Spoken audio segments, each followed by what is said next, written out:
11 Lok Sabha seat वाले राज्य छत्तीसगढ़ में 2 चरण के मतदान के बाद अब तीसरी चरण के रण की बारी है। तीसरे चरण के रण में कांग्रेस ने पूरी ताकत झोंक दी है। 29 अप्रैल को कांग्रेस के पूर्व अध्यक्ष राहुल गांधी ने बिलासपुर में सभा को संबोधित करते हुए बीजेपी सरकार पर जमकर निशाना साधा, तो वहीं बीजेपी पर बहुमत आने पर संविधान बदलने की बातें दोहराई। कांग्रेस के घोषणा पत्र की जानकारी देते हुए कहा कि जिस तरह से छत्तीसगढ़ में कांग्रेस की सरकार ने वादा पूरा किया था, उसी तरह से केंद्र में इंडिया गठबंधन की सरकार बनने के बाद वादे पूरे किए जाएंगे।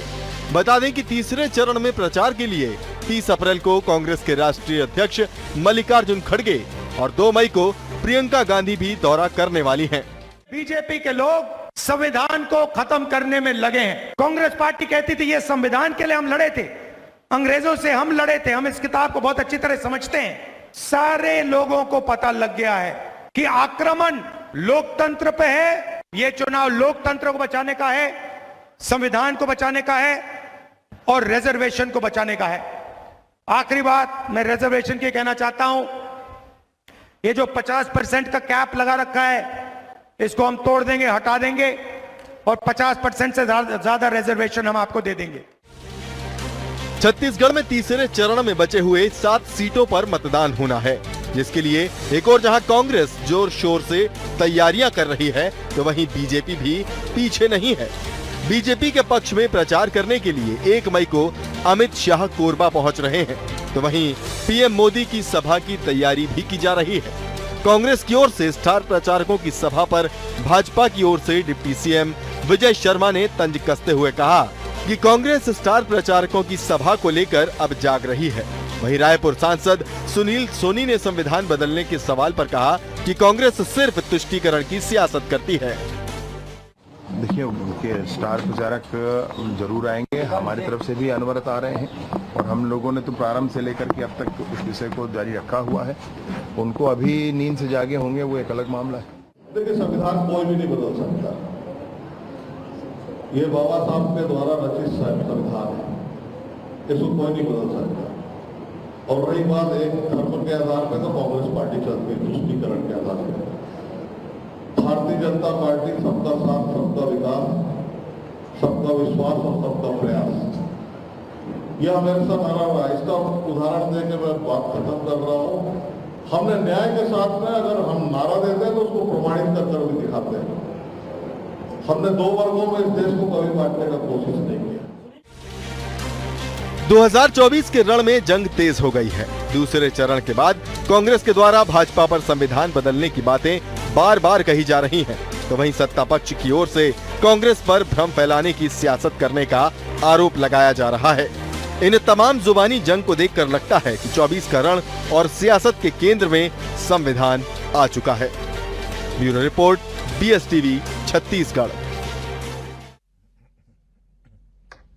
नमस्कार, जवाब तो देना होगा। मैं आप सभी का स्वागत है। मैं हूं डॉक्टर अवधेश मिश्रा। छत्तीसगढ़ की सियासत में तीसरे चरण के रण से पहले संविधान को लेकर जो चुनावी केंद्रित बयानबाजियां हो गई है, ये बताने के लिए काफी है कि रण बेहद ही घमासान हो चुका है। आज इसी विषय पे चर्चा करेंगे। 3 बेहद ही खास मेहमान हमारे साथ जुड़े हैं। पहले मेहमानों का तारुफ आपसे करा देता हूं। बीजेपी की ओर से परेश जी बागबाहरा है, वरिष्ठ नेता हैं, विधायक रह चुके हैं, अलग अलग पदों पे अलग अलग जिम्मेदारियों के साथ लगातार पार्टी की सेवा कर रहे। परेश जी, आपका स्वागत है।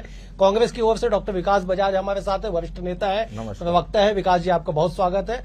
बतौर राजनीतिक विश्लेषक वरिष्ठ पत्रकार बाबूलाल शर्मा जी भी हमारे साथ है। अविभाजित मध्य प्रदेश से लेकर छत्तीसगढ़ की सियासत पे पैनी नजर इनकी रहती है। बाबूलाल जी, आपका भी बहुत स्वागत है। परेश जी, मेरा पहला सवाल आपसे है, क्यों आप लोग संविधान को खतरे में डाल के चुनाव लड़ रहे हैं? कांग्रेस क्यों ये बात कह रही है कि आप लोग चुनाव जीतेंगे, 400 के पार जाएंगे, संविधान को बदल देंगे? आखिरकार ये बातें क्यों बार बार निकल के चुनावी समर में आ रही है? जवाब दीजिए। देखिए, ऐसा है कि आदरणीय प्रधानमंत्री नरेंद्र मोदी जी ने कहा है कि अभी अगर बाबा साहब आम्बेडकर जी भी अगर धरती पे उतर के आ जाएं, तब भी वो संविधान नहीं बदल सकते। हम संविधान के प्रति कृत संकल्पित हैं। हम संविधान की एक एक धारा के प्रति हमारा पूरी तरीके से सम्मान है और हम जो है इस प्रकार के जो भ्रम जो लोग फैलाने की कोशिश कर रहे हैं, ये माओवादी विचारधारा के लोग हैं जो यहाँ पर गलत फहमी पैदा करके देश में अशांति फैलाना चाहते हैं, देश में गृह युद्ध की स्थिति पैदा करना चाहते हैं। ये लोग वास्तव में जो जनगणना की भी जो बात करते हैं, जनगणना इस कारण करना चाहते हैं कि एक जमात को ये अलग रखना चाहते हैं अपना वोट बैंक बना करके, और दूसरे जमात के बीच में, दूसरे लोगों के बीच में उनमें जाति के हिसाब से जनगणना करा के उसमें भेद पैदा करना चाहते हैं ताकि ये अपने वोट की राजनीति जो है अपना साध सके। इस प्रकार का इन लोगों का पूरा खेल है। और जहां तक राहुल गांधी जी का सवाल है, इनकी बातों को देशवासी सीरियसली नहीं लेते क्योंकि इनके परिवार के लोगों ने लगभग 65 साल यहाँ पर राज किया। इनको कब किसी ने रोका था कि आप जो 50% का जो बैरियर है उसको आप तोड़ के आप आगे नहीं बढ़ सकते? इनको कभी किसी ने नहीं रोका। ये अभी बोलते हैं कि बजट में जो हिस्सा है उसमें एसटी का सिर्फ 10 पैसा है। आप लोगों के समय में जो बजट बनता था उस समय तो 1 पैसा भी हिस्सा एसटी या एससी समुदाय का नहीं था, जबकि भारतीय जनता पार्टी ने हिंदुस्तान के सर्वोच्च पद में एक महिला आदिवासी को वहां प्रतिनिधित्व करने का अवसर दिया है। इस कारण से इनके जितने भी ब्लेम हैं ये भ्रमित करने वाला है, धोखा देने वाला है, झूठ फैलाने वाला है, क्योंकि इनको मालूम है कि इस बार जो है एनडीए 400 पार हो रही है और बीजेपी 370 पार हो रही है। ठीक है, मैं एक बार जवाब ले लेता हूं। विकास जी हमारे साथ बने हुए। विकास जी, कांग्रेस पार्टी भ्रम की राजनीति करती है। सबसे बड़ी बात यह कि परेश जी ने जो कहा कि आप लोग जो संविधान बदलने का जिक्र बार बार कर रहे हैं, आप लोग माओवादी विचारधारा से प्रभावित हैं। बेहद गंभीर आरोप, जवाब दीजिए इस पे। बताते हैं ना, एक पुरानी कहावत है कि दूध के दूध पालने में ही दिख जाते हैं। तो आप ये 2 घटनाक्रम आपको मैं बताता हूं जो तत्काल अभी वर्तमान स्थिति में हुई है, गुजरात में और आज इंदौर शहर मध्य प्रदेश में। गुजरात में इन्होंने दबाव डालकर कांग्रेस प्रत्याशी और बाकी सब प्रत्याशियों को विड्रॉ कराया और वहां पर अपने प्रत्याशी को निर्विरोध जिता के ले गए। वही घटनाक्रम आज रिपीट हुआ। कांग्रेस का प्रत्याशी फॉर्म भरने के बाद आज विड्रॉ करके भारतीय जनता पार्टी में शामिल हो गया।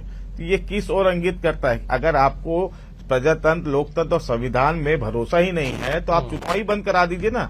आज जिस तरह आप ईडी, सीबीआई, आईटी का दुरुपयोग कर रहे हैं, इलेक्शन कमीशन आपके इशारों पे नाच रहा है, तो आपको अगर सभी जगह निर्विरोध चुनाव ही लड़ना है तो फिर भारतीय लोकतंत्र की जरूरत क्या है, प्रजातंत्र की जरूरत क्या है? जो एक संविधान ने एक अधिकार दिया है हर भारतीय नागरिक को वोट करने का, उससे आप वंचित कर रहे हो। आप इंदौर और सूरत की और गुजरात की जनता, आज लाखों लोग, करीब एक लोकसभा में 20 लाख मतदाता होते हैं, तो उन लोग के मतदाता 40-50 लाख मतदाता को तो आपने अपने अधिकार से ही वंचित कर दिया था। तो आप तो दिख रहा है कि संविधान बदलने की दिशा में आप आगे बढ़ गए हो। ये देश तानाशाही रवैये की ओर बढ़ रहा है। उसका जीता जाता उदाहरण है कि आप विपक्ष को चुन चुन के टारगेट कर रहे हैं। जो आपके दबाव में आके आपकी पार्टी में शामिल हो जा रहा है वो निरमा वॉशिंग पाउडर और भारतीय जनता पार्टी वॉशिंग से धूल के एकदम दूध धुला सफेद हो जा रहा है। जो नहीं आ रहा है वो जेल जा रहा है। तो ये कौन सी नीति और नीति पे आप काम कर रहे हैं? आज तक इतने सालों में 75 साल के भारत के इतिहास में इस तरह की पॉलिटिक्स की भावना और ऐसी मंशा से कभी काम होते हुए नहीं दिखा। मूल जो बात है, जो आज देश की जो महंगाई, बेरोजगारी, जो चाइना का अतिक्रमण, जो काला धन, आप जो बात करते थे डॉलर 40 रुपए होगा, पेट्रोल 50 रुपए होगा, वो सब कहाँ है? उस पे आप अब क्यों नहीं चर्चा करते? जो ठीक है, विकास जी मैं लौटूंगा। बात करते उस पे चर्चा क्यों नहीं करते? विकास जी मैं लौटूंगा। आप ये इस दिशा में है ही कि आप जब भी अगर गलती से भी ईश्वर ने चाहा या ना चाहा तो आपकी सरकार बनी तो आप संविधान बदलने की ओर बढ़ रहे हैं। वो आपको यहीं अभी से उसमें स्पष्ट दिख रहा है। मैं बाबूलाल जी का रुख कर लेता। बाबूलाल जी, सियासत के कई रंग होते हैं, आपने तो दर्जनों चुनाव में उदाहरण उसके देखे हैं। लोकसभा की बात कर ली जाए, विधानसभा की बात कर ली जाए, लेकिन संविधान पे आके अगर चुनावी कैंपेनिंग टिक जाए तो इसे कैसे आप देखते हैं उज्जवल भारत के भविष्य को जोड़ के? बाबूलाल जी, कोई भी बात यूं ही नहीं पैदा होती। ये बात मैं जहां तक समझ पा रहा हूं, भारतीय जनता पार्टी के एक सांसद ने जो है इस बात को कहीं कहा था कि हम अगर तीसरी बार सरकार बनाएंगे तो संविधान बदल देंगे। उनका आशय संविधान बदलने से नहीं था और जवाब सही आया कि संविधान बाबा साहब अम्बेडकर भी आए तो नहीं बदला जा सकता। संविधान नहीं बदला जा सकता, लेकिन संविधान की कुछ बातें कुछ धाराएं, कुछ बिंदु बदले जा सकते हैं, जैसे कि कई अभी बीच में जो है बदले गए हैं। ये जैसे समान कानून लाने की बात कर रहे हैं, पूरे देश में एक समान कानून होना चाहिए, एक समान अधिकार होना चाहिए। उसमें जो है जो इनकी जो हिंदुत्व की राजशैली है, राज करने की जो शैली हिंदुत्व है, हिंदुत्व इनका मूल मुद्दा, मूल एजेंडा है भारतीय जनता पार्टी का। उससे उनको बताने में गुरेज भी नहीं, आरएसएस का भी एजेंडा वही है। तो हिंदुत्व के मुद्दे में जातिगत जनगणना जो है एकमात्र हल मान रही है कांग्रेस। कांग्रेस मान रही है कि हम जातिगत जनगणना अगर कर देंगे तो हिंदुत्व वाला जो मुद्दा है वो खत्म हो जाएगा, कम हो जाएगा। खत्म नहीं होगा तो कम जरूर हो जाएगा।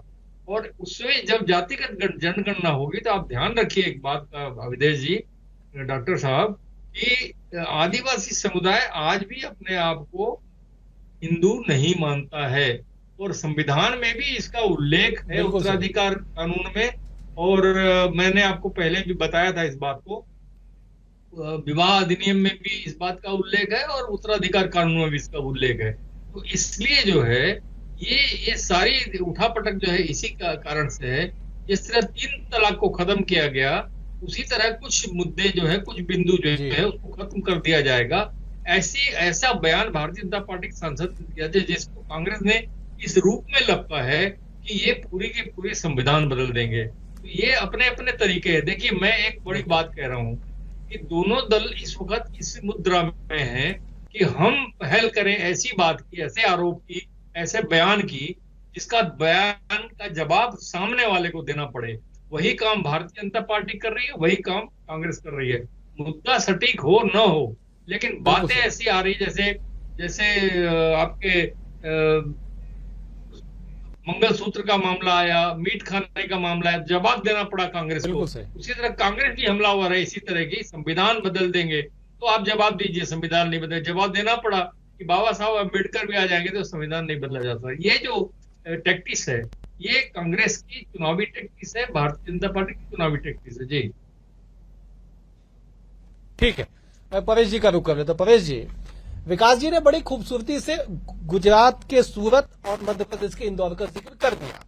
इंदौर में आज कांग्रेस के प्रत्याशी अक्षय कांति बम ने नामांकन वापस ले लिया और ठीक उसके बाद उन्होंने बीजेपी दफ्तर जाके बीजेपी की सदस्यता ले ली। इतना ही नहीं, बीजेपी की सदस्यता लेने के बाद उन्होंने कहा कि उज्जवल भारत के भविष्य के लिए प्रधानमंत्री नरेंद्र मोदी के कार्यों से प्रभावित होके, बीजेपी के रीति नीति से प्रभावित होके उन्होंने बीजेपी का दामन थामा है। आप लोग संविधान को खतरे में डाल रहे हैं, आप लोग प्रत्याशियों पे दबाव डाल के उनका नामांकन तक वापस करवा रहे हैं, चुनाव तक आप होने नहीं देना चाहते। कांग्रेस का गंभीर आरोप है, जवाब दीजिए। ये गलत आरोप है। देखिए, अगर कोई व्यक्ति ये समझता है जिसको इन्होंने टिकट दिया, इनको सोच समझ करके कैंडिडेट तय करने चाहिए। इन्होंने सोच समझ के ही कैंडिडेट तय किया। अब इनका कैंडिडेट अगर भारतीय जनता पार्टी से प्रभावित होकर, उसके रीति नीति से प्रभावित होकर के और कांग्रेस की रीति नीति से नाराज होकर के अगर वो चुनाव में नहीं आता है, मैदान में नहीं आता है, तो उसका दोष कांग्रेस पर ही है। ये उनको तय करना चाहिए कि उनकी पार्टी को कैसे कैंडिडेट तय करें और कैसे अपनी विचारधारा से लोगों को प्रभावित करें। क्योंकि क्या है कि जिस तरीके से इन्होंने सनातन धर्म के खिलाफ पूरा अपना मामला चलाया और रामलला के मंदिर में न्योता आने के बावजूद भी वहां नहीं गए, और जिस तरीके से रामलला को इन्होंने काल्पनिक पात्र घोषित किया, और जिस तरीके से ये शरीयत के अनुसार कहीं ना कहीं संविधान में शरीयत को भी जोड़ना चाहते हैं। और आज इनके ही राज के चलते हुए लगभग 65 साल में सबसे ज्यादा गवर्नमेंट के बाद अगर सबसे ज्यादा अगर जमीन है तो वर्क बोर्ड के पास है। लगभग 12 लाख एकड़ जमीन वर्क बोर्ड के पास है। आप इनका कर्नाटक देख लीजिए, आंध्रा देख लीजिए, वहां पर ओबीसी और एसटी एससी के जो रिजर्वेशन को हटा करके अल्पसंख्यक के नाम से मुसलमानों को दे दिया गया, आंध्र में देने की कोशिश की गई। और ये जो आर्थिक सर्वे करना चाहते हैं, सामाजिक सर्वे करना चाहते हैं, वो हर तरीके से, चाहे हिंदू धर्म हो, चाहे किसी भी लोग हैं, चाहे वो मंगलसूत्र का मामला हो, सबकी कीमत लगाना चाहते हैं। और असमानता को दूर करने के लिए ये अल्पसंख्यक को अगर उनके पास कम है तो उसमें मेनली वो मुसलमानों को यहाँ के रिसोर्सेज देना चाहते हैं, जैसे कि 2006 में डॉक्टर मनमोहन सिंह जी ने कहा था। इस तरीके से ये इस देश में यहाँ का जो स्ट्रक्चर है, यहाँ पर जो बहुसंख्यक लोग हैं, यहाँ की जो विरासत है, यहाँ की जो संस्कृति है, यहाँ की जो सभ्यता है, और जिस तरीके से देश आज आगे बढ़ रहा है, जो एक समय में इनके 65 साल 70 साल के राज में, ठीक है परवेज जी, मैं जवाब ले लेता हूँ। 175 ट्रिलियन डॉलर ही यहाँ की जीडीपी थी, जो 10 साल में बढ़ करके 275 ट्रिलियन डॉलर तक। ठीक है, मैं दरअसल एक बार जवाब ले लेता हूँ विकास जी से। आपने फिर से एक बार उसी व्हाट्सएप यूनिवर्सिटी के उसी कोर्स का जिक्र कर दिया जिसमें कहा गया कि पूर्व प्रधानमंत्री जो मनमोहन सिंह ने कहा था कि इस देश की संपत्ति को मुस्लिमों में बांट दिया जाएगा। दरअसल व्हाट्सएप यूनिवर्सिटी पे लगातार इस तरह की कक्षाएं चल रही है, आपने उसका जिक्र किया। विकास जी जवाब दे दीजिए कि क्या आप लोग भारत के संविधान में शरिया कानून को शामिल करने की तैयारी कर रहे हैं? गुपचुप तरीके से आप जनगणना के नाम पे देश की संपत्ति को मुस्लिमों में बांटना चाह रहे, गंभीर आरोप है बेहद। देखिए, पहली बात, डॉक्टर मनमोहन सिंह जैसा प्रधानमंत्री मिलना इस देश के लिए सौभाग्य की बात थी कि 10 साल उनके जैसे एक अर्थशास्त्री जिनका पूरे विश्व में डंका बजता है, उनका शासन रहा, जिन्होंने सिर्फ बातें नहीं सिर्फ काम किया। इसीलिए उनको आप लोग मनमोहन सिंह के नाम से भी पुकारते थे, उनका काम बोलता है। दूसरी बात, कांग्रेस का घोषणा पत्र, मैं शुक्रगुजार हूं इन लोगों का। पहले शायद हम लोग 1-1.5 महीना पहले बहुत पीछे, हम कांग्रेस को लोग फाइट में ही नहीं समझ रहे थे, लेकिन जब से ये अनर्गल और झूठे आरोप कांग्रेस और कांग्रेस के घोषणा पत्र में लगने लगे, अब लोगों ने कांग्रेस का घोषणा पत्र गंभीरता से पढ़ा है और उस पढ़ने के बाद उसमें देखा है कि ये जो आरोप लगे वो सरासर झूठे आरोप लगा रहे हैं। इसमें कई सारा आपके ही एक चैनल ने, आपके ये मित्र चैनल ने पूरी अच्छे तरीके से खुलासा किया पॉइंट बाय पॉइंट कि कांग्रेस ने ऐसा कहीं नहीं लिखा है। दूसरी बात, जो भारतीय जनता पार्टी जो पॉलिटिक्स कर रही है, जो प्रजातंत्र और संविधान को बदलने या उसके बिंदुओं को बदलने की बात कर रही है, उसका उदाहरण जो आज इन्होंने इंदौर में किया। अगर मेरे को किसी पार्टी के प्रति लगाव है या अपनी पार्टी से नाराजगी है तो मैं स्वतंत्र हूं किसी दूसरी पार्टी या दूसरी विचारधारा को ज्वाइन करने का, लेकिन जो कांग्रेस का कैंडिडेट फॉर्म भर चुका है उसके 10 दिन बाद उसमें ऐसा क्या हृदय परिवर्तन हो गया कि जो निर्णय फॉर्म भरने के बाद ले रहा है वो 10 दिन पहले नहीं ले सकता था? इसको बोलते चीटिंग और गद्दारी। ये भारत देश है, यहाँ हजारों साल में ऐसे कई उदाहरण है, कई मीर जाफर और जयचंद पैदा हुए हैं। 10 करोड़ कार्यकर्ता है कांग्रेस के पूरे देश में, ऐसे कई सारे आस्तीन के साथ छुपे हुए हैं जो मीर से धीरे धीरे निकल के बाहर आ रहे हैं, और ये ऐसे मीर जाफर और जयचंदों को जनता अपने हाथों से सबक सिखाएगी आने वाले समय में। भारतीय जनता पार्टी षड्यंत्र में साथ दे रही है, उसका फॉर्म विड्रॉल करा के 15 मिनट के अंदर को भारतीय जनता पार्टी की सदस्यता दे दी है। नैतिकता कहीं बची है कि नहीं कहीं देश में? राजनीतिक शुचिता का कहीं वातावरण है कि नहीं देश में? आप खुद ऐसे षड्यंत्रों को प्रमोट कर रहे हैं, आप लगातार ऐसे उदाहरण कर रहे हैं, फिर आप बोलते हो कि हमारी सरकार बनेगी तो हम संविधान को नहीं बदलेंगे। कौन भरोसा करेगा? आपकी सभी बातें झूठी साबित हो रही है और आप लोग लगातार इस दिशा में प्रयास कर रहे हैं कि फिर वोटों का ध्रुवीकरण, वही आपका एजेंडा कि और हिंदू मुसलमान सिख सबको लड़ाओ, देश में अलगाव का वातावरण बनाए। भाई अगर सेंसस 2011 में जब यूपीए की सरकार थी, जनगणना हुई थी, उसके आंकड़े आप क्यों नहीं जारी कर रहे हैं? अभी तक आज 15 साल हो गए, नई जनगणना तो आप छोड़िए 2021 में फिर होनी थी, आप पुराने आंकड़े जारी कर। भाई आरक्षण क्यों दिया गया था? आरक्षण को बाबा साहब अम्बेडकर ने और बाकी कांग्रेस ने, और जब राज संविधान बना था तो आरक्षण इसलिए दिया गया था कि जो पिछड़े वंचित लोगों हैं उनको न्याय मिल सके, वो बराबरी से दर्जे पे आ सके, सब समान नागरिक, एक समान सब नागरिकों की स्थिति देश में होनी चाहिए।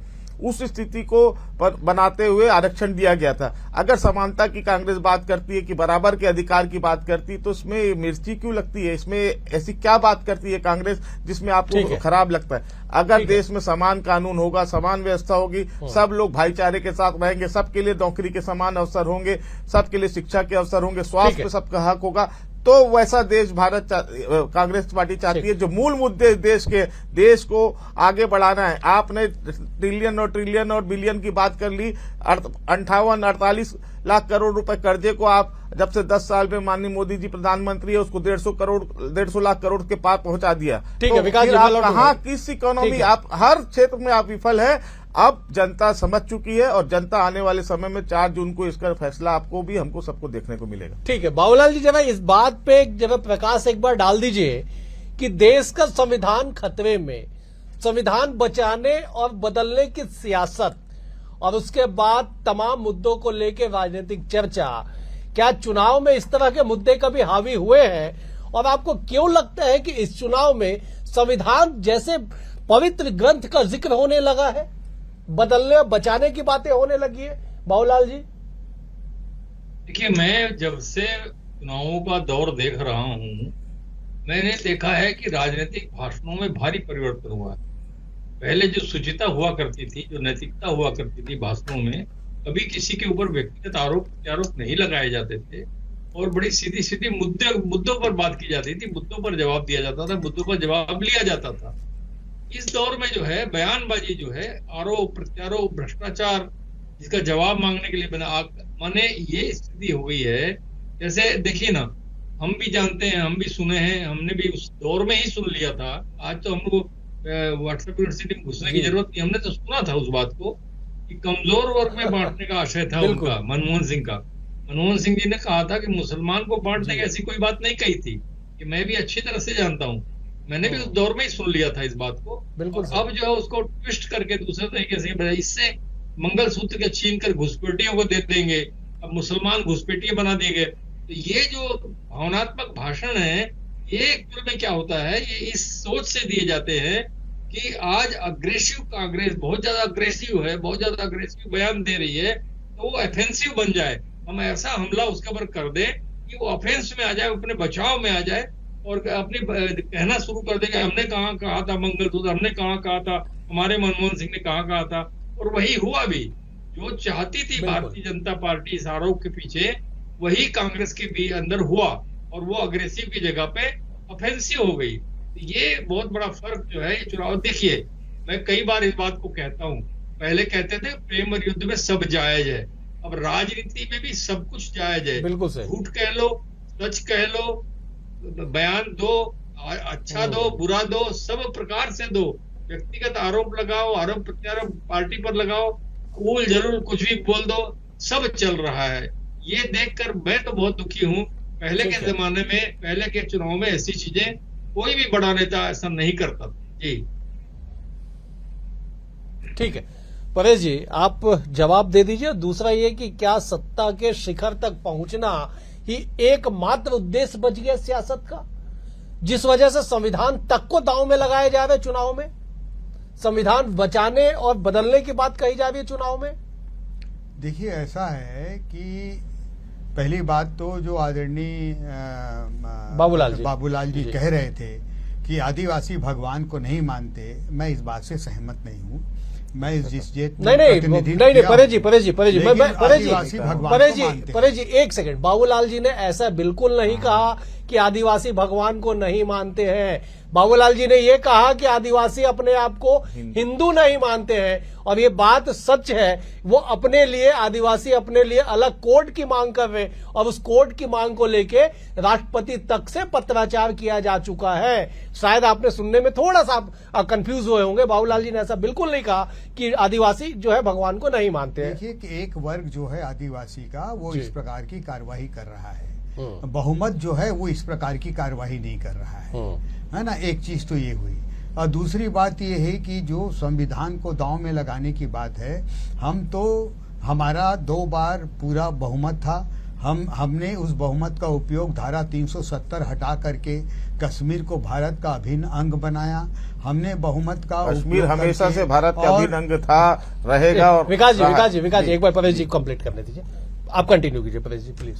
तो इन लोगों ने भगवान राम को एक ऐसी मतलब एक पात्र घोषित किया जो चरित्र यहाँ पर हुआ ही नहीं, और एफिडेविट दिया बाकायदा जाके कोर्ट में, है ना। इस तरीके से इन लोगों ने भगवान राम की आस्था की जो थी पूरे देशवासियों के, उसका जो है न्योता जब दिया गया कि आप प्राण प्रतिष्ठा में आए, नहीं आए। जब ये देखे कि 10 साल का परेश जी समय का अभाव है, मुझे समाप्त करना पड़ेगा। बस मैं 10 सेकंड के लिए विकास जी का रुख करता हूं। विकास जी 10 सेकंड में आप जवाब दीजिएगा कि क्या सच में आप लोग संविधान बचाने की लड़ाई लड़ रहे हैं या अस्तित्व बचाने की लड़ाई लड़ रहे हैं? विकास जी 10 सेकंड में। 140 साल पुरानी पार्टी है, ऐसे कई दौर से गुजरी और कभी कांग्रेस का अस्तित्व खत्म नहीं हुआ। ये लड़ाई है न्याय के लिए, देश के वासियों के लिए, प्रति न्याय के लिए, युवाओं के हक की लड़ाई है, महिलाओं के लिए लड़ाई है, ठीक है। और जो वंचित वर्ग है उसकी लड़ाई कांग्रेस पार्टी लड़ रही है। और कांग्रेस को अस्तित्व का खतरा, जब अंग्रेजों से कई सालों की लड़ाई के बाद देश को आजाद कराया, जब नहीं डरे थे गोरों से, नहीं डरे ठीक थे है गोरों से, विकास जी, तो अब मुझे क्या समाप्त डरेंगे करना, चोरों ठीक है, से? मुझे जी। समाप्त करना पड़ेगा। कुल मिला के ये कि लोकसभा के इस रण में संविधान पे अब बातें होने लगी है, संविधान बचाने और संविधान बदलने तक की बातें सियासत की गलियारों में होने लगी है। लेकिन वास्तविकता में ये इसका तमाम चीजों का असर क्या होगा, 4 जून को परिणाम के साथ ही पता चलेगा कि किसे संविधान बचाने, बदलने और संविधान की रक्षा करने के लिए जनता जनार्दन चुनती है और किसके दावे धरातल पे सच साबित होते हैं। फिलहाल आज के लिए इतना ही। आप तीनों मेहमानों का बेहद शुक्रिया। परेश जी आपका शुक्रिया, विकास जी आपका शुक्रिया, बाबूलाल जी आपका भी शुक्रिया। कल एक और विषय के साथ होगी मुलाकात, तब तक के लिए नमस्कार। नमस्कार।